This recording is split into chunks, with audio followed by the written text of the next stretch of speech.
remember going away to the '87 World Championships in Glasgow, and we were leaving from Sydney Airport, and there was a media conference, and we were all dressed up in our suits, and we had brand new handbags that Marilyn Maluish's husband did. Jack, he bought for all of us because he wanted his girls to look smart.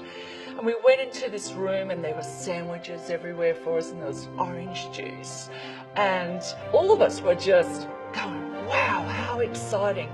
Then after a while, I realised there was disappointment on people's faces. There was disappointment on our CEO of Netball Australia, our president. And I looked around, and here I was just thrilled that someone was putting on lunch for us. I thought this is what it was all about. But it was a media conference, and no one showed up.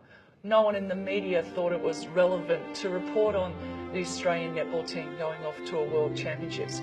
You fast forward to 1991, playing a World Championships on our home turf in Sydney, and just getting together the night before and going out for dinner, and people applauding us as we walked into a restaurant, and our coach Joyce Brown throwing back our shoulders and telling us, girls, step on out, this is the start. And she was so proud of us, and again, we just didn't realise what was about to unfold over the next couple of weeks. And I remember going to that final at the Entertainment Centre in Sydney, and we were sitting on Parramatta Road next to a bus full of people, and they were all pointing at us, and we looked at them, and we realised that they recognised us, so we started to give them a bit of a wave, hi, how you going? And all of them just stood up and just started applauding us.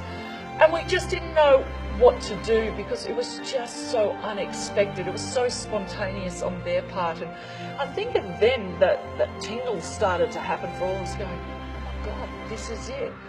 People were starting to talk about the World Championships, the final, the game, and seeing the place full of people in colour, and they were in green and gold, and hearing the chant go out for Aussie, Aussie, Aussie.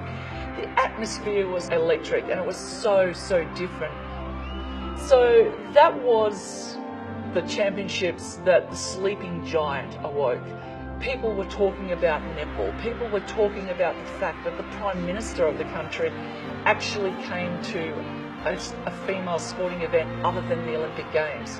And it was the first time the next day netball was on the front page and the back page, and it was such an emotional time for everyone, and it is a game for me that just stands out.